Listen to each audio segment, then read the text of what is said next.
샬롬, 말씀 읽어주는 김기훈 목사입니다. 오늘도 기대하는 마음과 사모하는 마음을 가지고 하나님의 말씀 함께 읽겠습니다. 출애굽기 39장 1절부터 21절까지의 말씀입니다.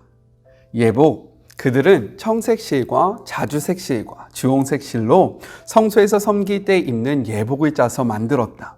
또한 그들은 하나님께서 모세에게 명령하신 대로 아론이 입을 거룩한 예복도 만들었다. 에봇, 그들은 금실과 청색실과 자주색실과 주홍색실과 가늘게 꼰 모시실로 에봇을 만들었다. 그들은 금판을 두들겨 얇게 편 다음 그것을 잘라 여러 가닥의 실로 만들고 청색실과 자주색실과 주홍색실과 가늘게 꼰 모시실과 함께 섞어 짜서 문양을 만들었다. 멜빵은 에복 양쪽 끝에 달아서 조일 수 있게 했다. 장식 허리띠는 하나님께서 모세에게 명령하신 대로 에복과 같은 재질로 만들되 금실과 청색실과 자주색실과 주홍색실과 가늘게 꼰 모시실로 만들고 에봇에 이어붙여 하나가 되게 했다. 그들은 만호보석 2개를 세공한 금태에 물리고 이스라엘의 아들들의 이름을 그 보석에 새긴 다음 그 보석들을 에봇의 양쪽 멜빵에 달아 이스라엘 자손을 기념하는 보석으로 삼았다. 이는 하나님께서 모세에게 명령하신 대로 행한 것이다. 가슴바디, 그들은 에복을 만들 때 마찬가지로 금실과 청색실과 자주색실과 주홍색실과 가늘게 꼰 모시실로 가슴바디를 만들었다. 두 겹으로 만들어진 가슴바디는 가로와 세로가 23cm인 정사각형 모양이었다. 거기에 갓진 보석을 4줄로 박아 넣었다.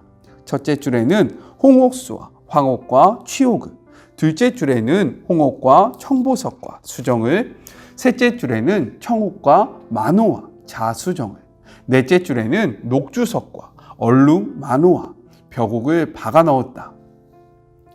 이 보석들을 세공한 금태에 물렸다. 12보석은 이스라엘의 아들의 수대로 12이었다. 인장을 새기듯 12 이름을 새겼는데 각 사람의 이름은 12지파를 나타냈다. 그들은 순금을 새끼줄처럼 꼬아서 가슴바지를 매달 사슬을 만들었다. 그들은 금태 2개와 금고리 2개를 만들어서 그 2고리를 가슴바지의 양쪽 끝에 달고 금줄 2개의 끝을 가슴바지 끝에 달려있는 2개의 고리에 붙들어 맸다.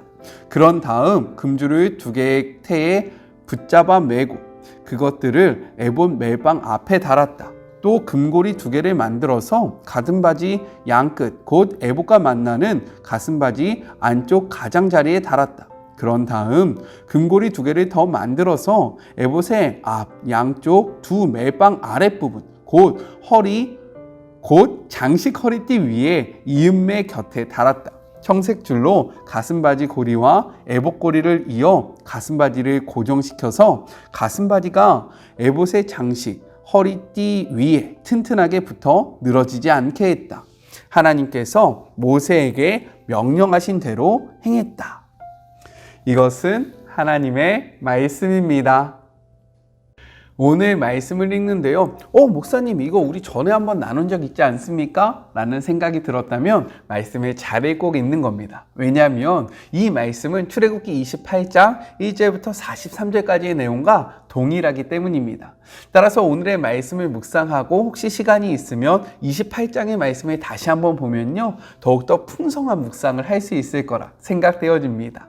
오늘의 말씀은 단락을 구별하지 않고요. 3가지 중요한 내용을 중심으로 함께 말씀을 나눠볼게요. 먼저 첫 번째, 여호와께서 모세에게 명령하신 대로에 대해서 한번 살펴봅시다. 출애굽기 39장은요. 제사장의 옷에 대한 기록을 담고 있습니다. 제사장의 옷은 일반 제사장의 복장과 그리고 대제사장의 복장으로 나뉘어져요. 그런데 39장을 자세히 살펴보면요. 반복되는 표현이 있습니다. 오늘 우리는 21절까지 읽었지만 우리가 내일 함께 말씀을 마저 볼 거거든요. 43절까지의 말씀을 함께 묵상할 겁니다. 이 1절부터 43절까지의 말씀을 보면 반복되어지는 말씀이 있다라는 거예요. 그것이 무엇이냐? 제가 오늘 말씀을 읽을 때 그 부분을 특별히 힘을 줘서 읽었는데 눈치채셨습니까? 그 표현은 바로 여호와께서 모세에게 명령하신 대로 라는 말씀이 반복되어진다는 거예요. 같이 한번 찾아보죠. 이 말씀은 1절, 그리고 5절, 7절, 21절. 오늘의 본문에서는요, 총 4번 반복되고 39장 전체적으로 보면 내일의 본문 26절, 29절, 31절 총 7번 반복됨을 우리가 확인할 수 있습니다. 하나님께서 특별히 제사장의 옷을 만드실 때 왜 7번 반복해서 여호와께서 모세에게 명령하신 대로 라는 이러한 표현을 반복하셨는가? 우리는 생각해 볼 필요성이 있다는 겁니다. 성경에서 7은요, 완전수로서 완벽한 상황, 온전한 그러한 모습을 나타낼 때 사용되어지는 숫자입니다. 하나님은요, 이를 통해서 제사장에게 필요한 것이 바로 완전한 순종이다 라는 것을 보여주고 있다는 거예요. 그렇기 때문에 7번이나 반복해서 오늘 이 제사장의 옷을 만들 때 여호와께서 모세에게 명령하신 대로 모든 것들이 다 이루어졌다. 완벽한 순종이 필요하다라는 것을 힘있게 말씀하고 계신다라는 겁니다. 하나님이 제사장으로 세우신 아론이 누구입니까? 이스라엘 백성에게 금송아지를 안겨준 인물이라는 거예요. 하나님은 이러한 아론을 용서하시고요, 이제 그를 자신의 제사장으로 세우면서 이제 그에게 말씀하시는 것이 있습니다. 무엇이냐? 너는 이제 나에게 완벽한 순종을 해야 한다. 너가 전에는 너의 마음대로 상황에 따라 너의 유익을 쫓아서 살아갔지만 제사장이 된 이후에 너의 삶은 달라져야 한다. 완벽한 순종이 너의 삶에 있어야 한다 라는 것을 말씀하고 계신다라는 거예요. 이 말씀은 이제는 오늘을 살아가는 우리에게 이어집니다. 왜냐하면 하나님은 우리를 제사장으로 부르셨기 때문인 거예요. 믿으십니까? 우리가 이 사실을 기억하면서요, 부분적인 순종, 이해가 될 때만 하는 순종이 아니라 모든 상황 속에서 하나님의 말씀을 완전히 이루어가는 온전한 순종을 하는 저와 여러분이 되었으면 좋겠습니다. 하나님이 기웅이에게 명령하신 대로, 하나님이 여러분에게 명령하신 대로 살아가는 복된 하루 됩시다. 둘째, 에봇의 제작 양식에 대해서 생각해 볼 필요성이 있다는 거예요. 제사장의 옷, 특히 대제사장의 복장은 전체적인 형식과 옷의 재료, 그리고 고급스러운 장식품을 살펴보면요, 성막에 들어간 재료와 동일함을 알 수 있습니다. 특별히 옷의 중요성에 따라 달리한 수놓은 기술들을 보면요, 성막에서 쓰인 기술과 비슷하다라는 거예요. 아니요, 똑같습니다. 그렇기 때문에 어떤 학자들은 무엇이라고 이야기하냐? 대제사장의 옷 그 자체가 성막의 축소판이다 라고 이야기를 한다라는 거예요. 이는 어떠한 의미일까? 왜 대제사장의 옷이 성막의 축소판일까? 우리는 생각해 볼 필요성이 있습니다. 이것이 나타내는 것이 무엇이냐? 이 말씀이 이 뜻을 우리에게 알려주고 있어요. 고린도전서 3장 16절의 말씀 같이 한번 읽어볼까요? 너희는 너희가 하나님의 성전인 것과 하나님의 성령이 너희 안에 계시는 것을 알지 못하느냐? 성막은요, 하나님의 임재가 머무는 곳입니다. 하나님께서 함께하는 곳이 바로 성막이라는 거예요. 그런데 대제사장 에봇의 옷을 보면요, 이 성막과 똑같다라는 거죠. 즉, 이 에봇은, 제사장이 입는 옷은 성막의 축소판이라고 불릴 만큼 이 모든 것이 흡사하다라는 겁니다. 따라서 이가 나타내고 있는 것이 무엇이냐? 우리의 삶, 즉 우리가 하나님의 그런 임재가 머무는 곳이고 하나님의 성전이 된다라는 것을 이를 통해서 우리에게 알려주고 있다는 거예요. 이 메시지가 나타내는 바가 무엇이냐? 우리가 데이트를 할 때에도, 그리고 남들이 모르는 은밀한 행위를 할 때에도 하나님은 우리와 함께 하신다라는 겁니다. 왜요? 우리가 곧 하나님의 성전이기 때문인 거예요. 이 말씀을 기억하면서 성전된 우리가 어떻게 살아가야 하는지, 어떠한 삶을 살아가야 하는지 다시 한번 깊이 생각해 보는 그런 복된 시간이 되었으면 좋겠습니다. 저와 여러분, 우리가 곧 성전입니다. 마지막 셋째예요. 홍만호와 흉패에 새긴 이름에 대해서 생각해 보아야 합니다. 하나님은 에봇의 양쪽 어깨 위에 있는 호마노 보석에 이스라엘 12지파의 이름을 새깁니다. 한쪽 편에 6개, 다른 한편에 6개, 총 12지파의 이름을 새겨요. 그리고 대제사장 가슴 쪽에 부착하는 흉패를 제작해서요, 이 안에 12개의 보석을 넣게 하고 그 보석에 이스라엘의 12지파의 이름을 새겨 넣었다라는 거예요. 이것이 나타내는 것이 무엇인가? 대제사장이 하나님 앞에 제사 드리러 나올 때에 그의 어깨 위에 새겨진 이스라엘의 이름을 보고 그의 가슴에 새겨진 이스라엘의 이름을 보고 제사장 혼자 나온 것으로 여기는 것이 아니라 온 이스라엘 백성이 하나님 앞에 나온 것으로 여기겠다라는 하나님의 의지와 하나님의 뜻이 담긴 것이다 라고 생각해 볼 수 있습니다. 또한 호마석과 흉패의 12개의 보석의 종류가 무엇인지는 우리가 정확히 알 수는 없으나 분명한 사실이 무엇이냐?